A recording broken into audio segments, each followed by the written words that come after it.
स्वप्न पहा, कारण स्वप्न खरी होतात आणि कधी कधी तर ती अशा पद्धतीने खरी होतात की आपलं वास्तवसुद्धा आपल्याला एखादं स्वप्न वाटू लागतं. म्हणूनच स्वप्न पहा, कारण स्वप्न तुम्हाला जगायला शिकवतात आणि एक दिवस तुमचं जीवन सुंदर बनवतात. हॅलो वॉरियर्स, मी सुप्रिया आणि तुम्ही पाहत आहात वॉरियर ऑफिसर एज्युकेशनल चॅनल. फक्त लढण्याची नव्हे, जिंकण्याची तयारी. तर आजच्या लेक्चरमध्ये आपण कशाबद्दल बोलणार आहोत हे तुम्हाला समजलंच असेल. वन विभागाची जी एक्झाम सुरू आहे फॉरेस्ट डिपार्टमेंटची, त्याच्या आजच्या शिफ्टमध्ये जे काही प्रश्न विचारलेले आहेत, म्हणजे आजच्या दिवशी फर्स्ट शिफ्टला जे प्रश्न विचारलेले आहेत त्याच्यावरून एक पॅटर्न तुमच्या लक्षात येईल की कशा पद्धतीचे प्रश्न विचारले जात आहेत, कुठल्या टॉपिकवरती प्रश्न विचारले जात आहेत. आणि मग त्यामुळे पुढचे जे पेपर्स आहेत मग ते वन विभागाचे असतील किंवा तुम्ही जे इतर एक्झाम देणार आहात, तलाठी आहे किंवा बाकी उरलेल्या जे एक्झाम्स आहेत, तर त्या एक्झामसाठी तुम्हाला याचा फार जास्त फायदा होईल. म्हणून आपण ज्या टॉपिकवरती प्रश्न विचारलेले आहेत किंवा त्या प्रश्नांचं जे स्वरूप आहे, जे स्टुडंट्सनी ज्यांनी एक्झाम दिली त्यांनी जे शेअर केले ते आपण पाहणार आहोत आणि त्याच्यातून तुम्हाला एक आयडिया येईल. तर काल जो पेपर झाला त्याचा सुद्धा थोडाफार जो भाग आहे तो मी आज तुम्हाला सांगण्याचा प्रयत्न करेन, कारण काल काही कारणास्तव मला तो व्हिडिओ अपलोड नाही करता आला. तर आजच्या जर आपण शिफ्टचं पाहिलं तर आपण चारही विषयांमध्ये जर थोडक्यात पाहिले की कुठल्या विषयाचे किती प्रश्न येत आहेत किंवा कशा पद्धतीचे प्रश्न येतात, तर सगळ्यात पहिल्यांदा आपण मराठी या विषयाबद्दल जर बोलायचं म्हटलं तर मराठी हा विषय असा आहे की म्हणजे जे 25 प्रश्न येतात त्याच्यापैकी जर तुम्ही पाहिलं तर साधारणतः 17-18 प्रश्न जे आहेत ते तुमच्या रेंजमधलेच येतात. रेंजमधले म्हणजे कुणीही त्याची उत्तरं देऊ शकेल, ॲक्युरेटली आन्सर्स देता येतील, अगदी इझी लेवलचे जे क्वेश्चन्स आहेत ते येतात. मग आपण जर मराठीमध्ये पाहिलं तर त्यांनी बेसिकली कशावरती फोकस केलेला आहे. एक महत्त्वाचा टॉपिक जो मी तुम्हाला इम्पॉर्टंट टॉपिकमध्ये पण सांगितलेला, प्रयोग हा टॉपिक बिलकुल स्किप करायचा नाही आहे, कारण प्रयोगावरती या एक्झाममध्ये वारंवार प्रश्न विचारलेत आणि आत्ता जे काही एक्झाम म्हणजे कालचा पेपर असेल, आजचा पेपर असेल, तर याच्यामध्ये सुद्धा प्रयोग या विषयावरती या टॉपिकवरती प्रश्न आलेले आहेत. आय होप की तुम्हाला दिसत असेल व्यवस्थित बोर्ड, म्हणजे मी जे काही बोर्डवरती लिहिलेलं आहे ते ठीक आहे. त्याच्यानंतर म्हणींवरती प्रश्न येतोय, त्याच्यामध्ये मग तुम्हाला म्हणींचा वाक्यात उपयोग किंवा समानार्थी म्हणी सांगा या अँगलने पण क्वेश्चन्स विचारले जातात की म्हण दिली आणि त्याची समानार्थी म्हण कुठली असेल किंवा एखादी म्हण आहे तिचा वाक्यामध्ये उपयोग म्हणजे योग्य ठिकाणी रिकामी जागा दिलेली असेल कदाचित आणि ऑप्शनमधून योग्य म्हण कुठली आहे, अशा प्रकारचा प्रश्न तुम्हाला विचारला जाऊ शकतो. त्यानंतर एक महत्त्वाचा टॉपिक म्हणजे समास. समास या टॉपिकवरती सुद्धा प्रश्न आलेले आहेत आणि ज्यावेळेला आपण महत्त्वाचे इम्पॉर्टंट टॉपिक घेतलेले आहेत त्यावेळेला सुद्धा मी सांगितलेले की समास आणि प्रयोग तर तुमचा परफेक्टच असायला पाहिजे, कारण इतर टॉपिकच्या तुलनेमध्ये थोडेसे अवघड असणारे हे टॉपिक आहेत, पण याच्यावरती प्रश्न विचारले जात आहेत. त्यानंतर जर आपण पुढचं पाहिलं तर शब्दसंग्रह आहेत. याच्यामध्ये त्यापूर्वी दुसरा एक टॉपिक आहे अलंकार.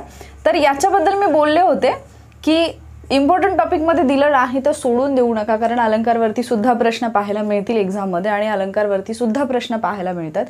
मग आजचे जे प्रश्न आहेत आजच्या शिफ्टमध्ये, जर तुम्हाला समजा एखादा अलंकार दिला किंवा एखादं विधान दिले, तर समजा उपमा अलंकाराचं असेल तर त्याच्यामध्ये तुम्हाला उपमेय कोणतं आणि उपमान कोणतं अशा प्रकारचे प्रश्न सुद्धा विचारलेले आहेत. म्हणजे उदाहरण दिले आणि उपमेय उपमान म्हणजे अलंकार अभ्यासनाच्या छोट्या छोट्या गोष्टी तुम्ही अभ्यासायला पाहिजेत, केवळ प्रकार न अभ्यासता आणि उदाहरणं पाठ न करता त्याच्यातल्या ज्या बेसिक गोष्टी आहेत, अलंकाराचे जे बेसिक आहे ते सुद्धा तुम्हाला माहिती असणं गरजेचं आहे. तर त्या अँगलने सुद्धा प्रश्न आलेले आहेत. आणि समानार्थी विरुद्धार्थी शब्दांच्या बाबतीत जर आपण पाहिलं किंवा शब्दसंग्रहाच्या बाबतीत पाहिलं तर एकतर समानार्थी शब्द फार मोठ्या प्रमाणावर विचारले जातात, त्यानंतर विरुद्धार्थी शब्दही आहेतच. त्यानंतर एक महत्त्वाचा टॉपिक येतो तो म्हणजे शब्दसिद्धी. आता याच्यामध्ये तुम्ही साधित शब्द असतील, तत्सम शब्द आहेत, तद्भव शब्द आहेत, सामासिक शब्द आहेत, अभ्यस्त शब्द आपण अभ्यासतो, तर हे सगळे शब्द जे आहेत त्याच्यामध्ये जनरली आय थिंक जो प्रश्न विचारलेला आहे त्याच्यामध्ये तुम्हाला तद्भव शब्द जे आहेत, तत्सम आणि तद्भव याच्यामध्ये मग तुम्हाला एकीकडे तद्भव शब्द जे आपण म्हणतो संस्कृतमधून मराठीमध्ये येताना त्यांच्यामध्ये काही बदल झालेत, तर यांचे जोड्या लावा या स्वरूपाचं सुद्धा क्वेश्चन विचारण्यात आलेला आहे. मग आत्ता जर आपण आजचं जर पाहिलं, एक सेकंड, अलंकारिक शब्द पण विचारलेले आहेत. अलंकार तर आहेच, प्लस अलंकारिक शब्द म्हणजे त्याला तुम्ही ध्वन्यार्थ पण म्हणू शकता, अलंकारिक शब्द जे आहेत ते विचारले जातात, ध्वन्यार्थ विचारले जातात. तर हा एक टॉपिक जो आहे तो करून ठेवा. त्याच्यानंतर समानार्थीमध्ये सारंग, कुरु, त्याच्यानंतर मृग हे समानार्थी शब्द विचारलेत. आणि मी यापूर्वी ज्यावेळेला लेक्चर्स घेतलेले आहेत त्याच्यामध्ये मी तुम्हाला सांगितले की समानार्थी आणि विरुद्धार्थीमध्ये काही ठराविक शब्द आहेत जे त्यांचे फार फेवरेट असतात या दोन्हीमध्ये विचारायला. म्हणजे समानार्थीमध्ये तरी बेसिकली एक तर तुम्हाला वन किंवा जंगल, अरण्य याचे समानार्थी शब्द विचारले जातात, हत्ती आहे त्याचे समानार्थी शब्द विचारले जातात, सिंह आहे त्याचे समानार्थी शब्द विचारले जातात, भुंगा आहे याचे समानार्थी शब्द विचारले जातात. देन मुलगी आहे, मुलगी किंवा मुलगा या दोन्हीचे समानार्थी शब्द आहेत, मुलगी आणि मुलगा. त्याच्यानंतर पत्नी, पती, पत्नी, पती. त्याच्यानंतर सूर्य आहे, चंद्र आहे, सूर्य, चंद्र, समुद्र, वारा, अग्नी, वारा, अग्नी यांचे जे समानार्थी शब्द आहेतच इत्यादी करते, कारण आणखी काही असतील जे मी लेक्चर्समध्ये बोललेले आहे. तर याच्यावरचे जे प्रश्न आहेत ते विचारले जातात. त्याच्यानंतर घोडा, घोडा एक लक्षात ठेवा, ठीक आहे, याचे पण समानार्थी शब्द. तर हे समानार्थी शब्द व्यवस्थितपणे करून ठेवा, हे वारंवार विचारले जातात. त्याच्यानंतर प्रयोग तर आपण घेतला. प्रयोगमध्ये लता चिंच खाते याचा प्रयोग ओळखा या प्रकारचा एक प्रश्न आलेला होता. म्हणजे मी उदाहरण सांगते जे विचारलेलं आहे. अलंकारामध्ये अमृता हुनी गोड नाम तुझे देवा हा अलंकार विचारलेला आहे. सो जे काही बेसिक महत्त्वाचे अलंकार आहेत ते तरी तुम्ही परफेक्ट करणं अपेक्षित आहे. आणि मग नंतर बाकीचे जे सगळे आहेत ते ॲटलिस्ट नजरेखालून ठेवा त्याच्या उदाहरणांसह. त्यानंतर पुढचा जो प्रश्न आहे तो म्हणजे लेखक, लेखक त्यांची टोपण नावं, टोपण नावे असं असतं का? हां, टोपण नाव आणि त्यांचं साहित्य. मग साहित्यामध्ये तुम्हाला कादंबरी विचारली जाऊ शकते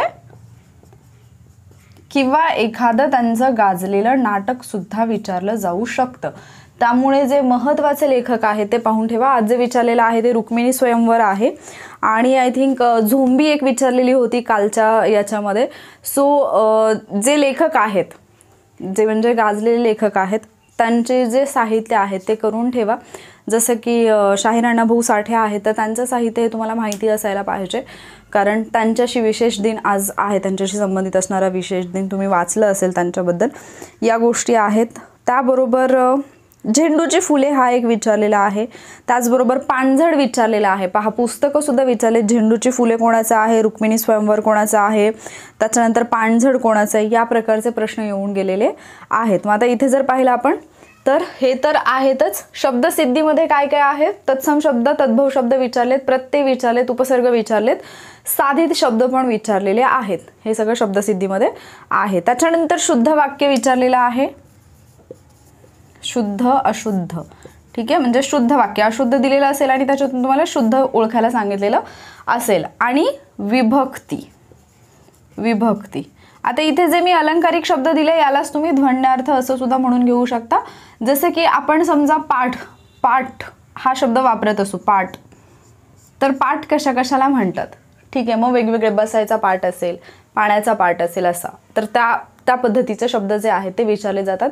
आणि इम्पॉर्टंट जे तुम्हाला मराठी आणि इंग्लिशमध्ये दोन्हीकडे करायचं आहे ते म्हणजे ध्वनिवाचक शब्द, ध्वनिवाचक, ध्वनिदर्शक, काही म्हणा तुम्ही. जे प्राण्यांचे आवाज असतात वेगवेगळे, तर त्याच्यावरती प्रश्न विचारलेले आहेत की कुठल्या प्राण्याच्या आवाजाला काय म्हटलं जातं. तर या टाईपचे क्वेश्चन विचारलेले आहेत. तर परत एकदा मी पटकन तुम्हाला सांगते की काय काय विचारलेलं आहे. आता इथे प्रयोग आहे. प्रयोगामध्ये एक लता चिंच खाते हे एक उदाहरण आहे आणि दुसरं एक मी कुठेतरी लिहिलं होतं.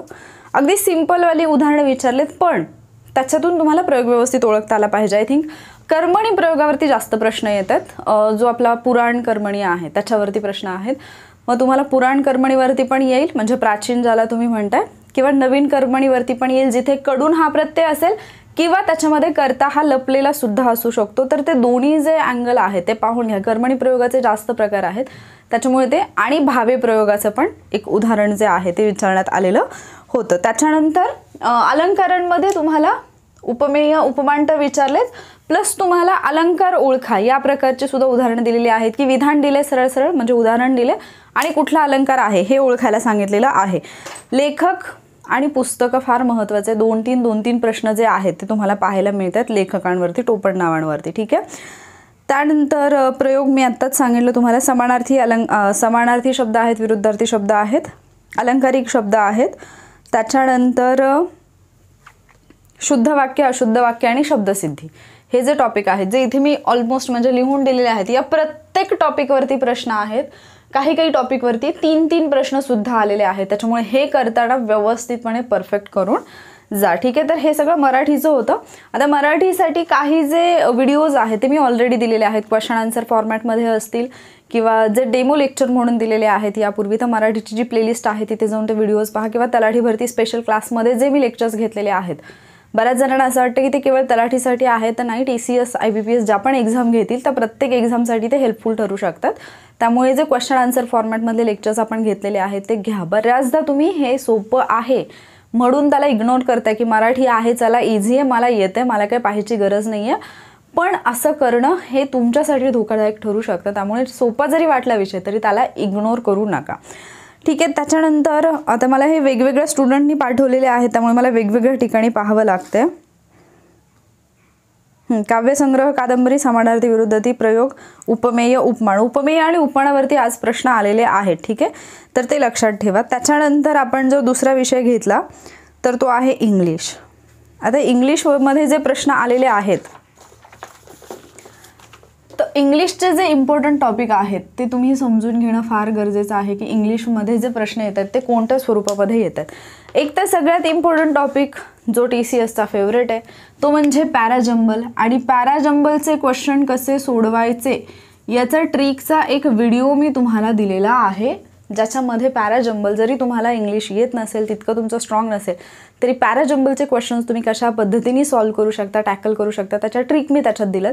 त्यामुळे ते लेक्चर जर पाहिलं नसेल तर पाहून घ्या, तुम्हाला खूप जास्त फायदा होईल. आता जे पॅराजंबलचे क्वेश्चन येतात, साधारणतः 3 प्रश्न जे आहेत ते पॅराजंबलचे तुम्हाला पाहायला मिळतात. आजच्या पेपरमध्येही ते पाहायला मिळालेले आहेत. इव्हन कालच्या शिफ्टमध्ये झालेल्या पेपरमध्ये सुद्धा त्याच पद्धतीने प्रश्न पाहायला मिळाले. फक्त इथे एक फायदा तुमचा आहे की पॅराजंबलमध्ये जे क्वेश्चन्स दिलेले आहेत ना, ज्या स्टोरी तुम्ही लहानपणापासून शिकलेले आहात, ज्या स्टोरीज तुम्ही शिकलेले आहात लहानपणापासून, उदाहरणार्थ ते राजाने रस्त्यावरती एक पिशवी ठेवली, त्याच्यावरती दगड ठेवला, मग येणारे जाणारे लोक फक्त पाहायचे, अडथळा आहे म्हणून निघून जायचे, ती वाली स्टोरी असेल. किंवा आय थिंक कावळ्याची जी लहानपणापासून आपण स्टोरी ऐकतो तर ती स्टोरी असेल, तर स्टोरीच्या फॉर्मॅटमध्येच पॅराजंबल आहे. सो तसा जर प्रश्न आला तर मग तुमची मज्जाच आहे, कारण आपल्याला स्टोरी माहिती असते, स्टोरीचा सिक्वेन्स माहिती असतो. सो तो इझिली तुम्हाला हे करता येतो, अरेंज करता येतो जर तुम्ही स्टोरीज ऐकल्या असतील तर. मुद्दा तो पण आहे आणखी एक. ठीक आहे. त्यानंतर दुसरा जो महत्त्वाचा टॉपिक येतो तो येतो आर्टिकल्स. याला बिलकुल इग्नोर करू नका. मी तुम्हाला सांगितलं होतं ज्यावेळेला इम्पॉर्टंट टॉपिक घेतलेत त्यावेळेला मी तुम्हाला सांगितले की स्पॉट द एरर असेल किंवा फिल इन द ब्लँक असेल, तर हे 2 टॉपिक असे आहेत की जिथे तुमचं सगळं ग्रामरच येतं त्याच्यामध्ये. म्हणजे आर्टिकल्स असतील, प्रिपोजिशन्स असतील, सब्जेक्ट वर्ब ॲग्रीमेंट आहे, तर स्पॉट द एरर आणि फिल इन द ब्लँक्स या 2 टॉपिकमध्ये तुमचं सगळं ग्रामर जे आहे ते येत असतं. त्यामुळे त्याला तुम्ही सेपरेट नाही करू शकत. Find the error, spot the error असेल किंवा फिल इन द ब्लँक असेल त्याला. तर आर्टिकल्सवरती प्रश्न आलेले आहेत आणि आर्टिकलला खूप जास्त वेटेज देण्यात आलेलं आहे. त्यासोबतच आर्टिकलसोबतच एक आहे ते म्हणजे प्रिपोजिशन्स. ठीक आहे. तर प्रिपोजिशन्सवरती पण प्रश्न आलेले आहेत की एक सेंटेन्स दिलेला असेल, त्याच्यामध्ये रिकामी जागा दिलेली असेल आणि इथे कुठलं प्रिपोजिशन परफेक्ट बसतंय हे त्यांनी विचारलेलं आहे. सो प्रिपोजिशनवरती पण क्वेश्चन आहेत. त्याच्यानंतर पुढचा जो क्वेश्चन आहे, इम्पॉर्टंट टॉपिक जो आहे तुम्ही सांगितलेला रिपोर्टेड स्पीच. रिपोर्टेड स्पीच म्हणजे काय असतं? Direct indirect speech. तर डायरेक्ट इनडायरेक्ट स्पीचवरती 2 प्रश्न आलेले आहेत. डायरेक्टमध्ये दिलेलं आहे, इनडायरेक्ट करायला सांगितले, पण ते जे प्रश्न आहेत ते इझिली लेवलचे दिलेले आहेत, फार असे अवघड दिलेले नाही आहेत. अगदी साधं सिंपल तुम्हाला कंटिन्युअस टेन्समधलं एखादं वाक्य दिलेलं असेल आणि ते तुम्हाला करायला सांगितलेलं असेल, त्याच्यामुळे त्याचे जे काही चार्ट्स आहेत, जे काही थोडे नियम आहेत ते जर तुम्ही पाहून गेलात तरीसुद्धा तुमची उत्तर तिथे बरोबर येतील. त्याच्यानंतर जो महत्त्वाचा टॉपिक येतो तो म्हणजे चेंज द व्हॉइस. तर व्हॉइसवरचं पण एक लेक्चर मी घेतलेलं आहे.